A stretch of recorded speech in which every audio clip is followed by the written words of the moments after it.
देखो क्या क्या कवर हो गया आपका। आप 16 तारीख से यहाँ कंटिन्यू आ रहे हैं, क्या क्या पढ़ लिया? आवाज प्रबंधन आपका सारा कंप्लीट हो गया। और बीमारी का पार्ट है, कौन कौन सी बीमारी होती है ना, कौन कौन से रोग होते हैं पशुओं के अंदर, कौन कौन से टीकाकरण में कौन कौन से टीके उन रोगों के विरुद्ध लगते हैं, ठीक है। सारे दवाइयाँ कौन कौन सी होती है, क्या उनके लक्षण होते हैं, कितने दिन में वो अपना लक्षण प्रकट करते हैं, हर चीज आपने डिटेल से पढ़ी। अब आपका चारा दाना पानी का पार्ट पूरा हो गया। भाई मैंने पहले बताया था कि 4-5 इसके पहलू होते हैं। कोई भी भेड़ के पालन जो होता है उसके जो साइंटिफिक होता है उसके 5 होते हैं। आवास प्रबंधन हो, उसका चारा दाना पानी ये जो होता है फीडिंग, ठीक है, चारा प्रबंधन ये हो गया। उसका बीमारी का पार्ट आता है, कौन कौन सी बीमारी का जो हेल्थ केयर होता है वो हो गया।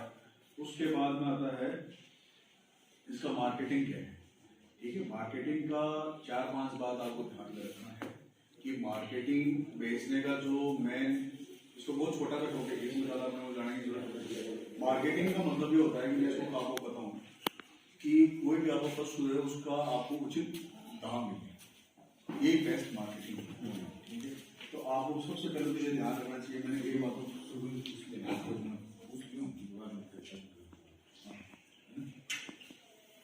नमस्कार मित्रों, अभी हमारी टीम तेजस न्यूज भीलवाड़ा पहुंची है कृषि महाविद्यालय कृषि विज्ञान केंद्र मोलासर, और यहाँ पर प्रशिक्षण चल रहा है अभी भेड़ बकरी पालन प्रशिक्षण कार्यक्रम। देखो अभी इसका बोर्ड भी लगा हुआ है। 7 दिवसीय ये प्रशिक्षण था। 16/12/2023 से चालू हुआ था और 22/12/2008 तक ये 7 दिवसीय प्रशिक्षण ये चलेगा। अभी हमारे साथ में जो यहाँ पर वैज्ञानिक है, आपका नमस्कार जी, आपका शुभ नाम? सर मेरा नाम डॉक्टर धीरज कुमार बागड़ी है। धीरज कुमार जी बागड़ी यहाँ पर ये प्रशिक्षण दे रहे हैं, और यहाँ पर कुछ किसान भी बैठे हैं। लमसम कितने किसान हैं इसमें अभी जो 7 दिवसीय ये है इसमें भाग ले रहे हैं? सर इसमें टोटल हमारे 75 किसान हैं, जिसमें 30 तो अनुसूचित जाति से हैं। जो हमारे यहाँ एक प्रोजेक्ट चल रहा है केंद्र सरकार का है, SC/ST प्रोजेक्ट, जिसमें हमने 3 गांव ले रखे हैं सर, जिसमें सानिया है, खरेश है और बदलिया। उसमें से हमने जो सानिया पंचायत के हैं उनको 30 लोगों को बुलाया है, जिनको हम 7 दिवसीय भेड़ बकरी पालन प्रशिक्षण दे रहे हैं। उसके अलावा 45 लोग किसान जो है वो अलग अलग तहसीलों से, उसमें सभी जो उन 3 गांवों के अलावा चाहे वो OBC हो, जनरल हो, हर कैटेगरी के किसान है, वो हमारी सारी जो हमारे भीलवाड़ा जिला है उसकी सारी तहसीलों उसको कवर कर रहे हैं। चाहे वो नावा हो, कुचामन हो, मकराना हो, डीडवाड़ा हो, इधर लाडनू हो, हर जगह के लोग हैं। यहाँ तक कि इस एरिया से बाहर मेड़ता के भी है, किशनगढ़ आपके अजमेर के है, सिक्कर से लोग हैं, दादारामगढ़ के, लगभग आसपास के चारों तरफ के एरिया के। तो ये जो भेड़ बकरी पालन जो प्रशिक्षण कार्यक्रम है, ये साल के 7 दिवसीय, ये साल में मतलब कितनी बार होता है? ये हर महीने से होता है, कैसे होता है? सर ये हमारा टारगेट है कि अब हम जो ये 7 दिवसीय प्रशिक्षण करा रहे हैं भेड़ बकरी पालन पे, तो इसको लगभग हमने हर महीने में एक ट्रेनिंग जरूर करवाते हैं सर। क्योंकि अभी आपको पता है जैसे अभी भारत सरकार की एक स्कीम है राष्ट्रीय पशुधन मिशन, जो किसानों के लिए बहुत अच्छी स्कीम है। जो भेड़ बकरी पालन करना चाहता है उसमें अलग अलग कैटेगरी कर रखी है सर, जैसे कि 100 बकरियां प्लस 5 बकरे हैं, जिसमें किसानों को 10 लाख सब्सिडी का उसमें प्रावधान है। तो उसमें क्या है, किसानों को आवेदन करने के लिए एक सर्टिफिकेट की आवश्यकता होती है 7 दिवसीय, वो हम उनको देते हैं। और ये बहुत अच्छी योजना है। अब ये क्या, पहले लोगों को कम जागरूकता थी इस स्कीम के प्रति, अब लोग जागरूक हुए हैं, इस स्कीम का पता चला है, तो लोग काफी आ रहे हैं। और हमारे पास ऑलरेडी कम से कम भी नहीं तो 250 और 300 लोगों की वेटिंग है सर, जो इस ट्रेनिंग के लिए। तो अभी तक आपने मतलब कितने किसानों को ये प्रशिक्षण दे चुके हो? सर हमने अभी तक यहाँ 8 से 9 ट्रेनिंग हम करवा चुके हैं, जो 7 डे की थी। उसमें 450 से अधिक जो किसान हैं वो यहाँ से प्रशिक्षण प्राप्त किए सर। उनमें से किसी ने मतलब ये भेड़ बकरी आपके पास में वापस फीडबैक आया कि भाई उन्होंने मतलब खरीद के ये प्रोजेक्ट ये चालू किया है? सर बिल्कुल आया है। यहाँ जो ट्रेनिंग करके गए हैं उन्हीं की मैं बात करता हूँ।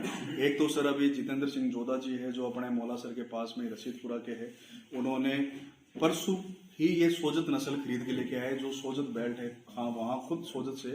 तो ये उन्होंने कम से कम 15 से 20 बकरियां वहां से लाके अपना स्टार्ट किए। और मैं आपको बताना चाहता हूं कि यहाँ ट्रेनिंग किए हुए हमसे कम 20 ऐसे किसान हैं जिन्होंने ये सोजत नस्ल पे ही अपना नहीं, स्टार्ट कर लिया। ये बकरियों में और घरों में ये सोजत नस्ल ही ठीक है या और भी जो सर बहुत सारी नस्लें हैं। अभी मैं आपको एक चीज बताता हूँ कि अभी अपने राजस्थान में 3 नस्ल नहीं आई है सर। उसमें एक तो है सोजत, जिसका जो ओरिजिन है वो सोजत है जो पाली जिले में है। एक है करौली नस्ल है सर, जो करौली डिस्ट्रिक्ट की है। एक गुजरी नस्ल है जो अपना बहुत अच्छी बात है कि जो अपने ही बेल्ट की है, नावा की है गुजरी। तो वो तीनों ही नस्ल सबसे बेस्ट है। इसके अलावा भी वो नस्लें हैं सर, जैसे सिरोही है, जमुनापारी है, बरबरी है, मारवाड़ी है, जो ऑलरेडी चल रही थी। लेकिन ये 3 जो नस्ल नहीं आई है, ये बहुत अच्छी नस्ल है। किसानों को इसको अपनाना चाहिए और ये अपने एरिया की पे बहुत अच्छे एडोप्ट होती है। क्योंकि इसके अंदर जो ये सरकार जो सब्सिडी दे रही है जी वो सर। कितना % दे रही है? इसमें सर मैक्सिमम 50% का प्रावधान है। जैसे अब वो अलग अलग कैटेगरी पे अलग अलग जाता है सर। जैसे आप 100 बकरी प्लस 5 बकरी का प्लान आप अगर आप सिलेक्ट करते हो तो उसमें 50% सब्सिडी है, तो उसमें 10 लाख आपको मैक्सिमम सब्सिडी मिलेगी। आप उससे ज्यादा अगर करते हो 200 प्लस 10 पे करते हो तो उसमें 20 लाख का प्रावधान है सर। आप अगर 300 प्लस इसका 15 का करते हो तो उसमें 30 लाख का है। आप 400 प्लस 20 का करते हो तो उसमें 40 लाख का है। ऐसे ही 500 प्लस 25 ये मैक्सिमम है। 500 प्लस 25 इसमें 50 लाख का सब्सिडी का प्लान है सर। मैक्सिमम 50 लाख का सब्सिडी। जैसे आप मान लो कोई आप प्रोजेक्ट रिपोर्ट बना रहे हो, इसमें प्रोजेक्ट रिपोर्ट बनती है। आप मान लो उसको प्रोजेक्ट रिपोर्ट को 1.5 करोड़ तक लेके गए कि 1.5 करोड़ का उसमें पूरा लागत आपने बताई जो खर्चा आने वाला है 5 साल में। बट उसमें जो सब्सिडी का अमाउंट है वो 50 लाख ही सरकार के द्वारा निर्धारित किया गया।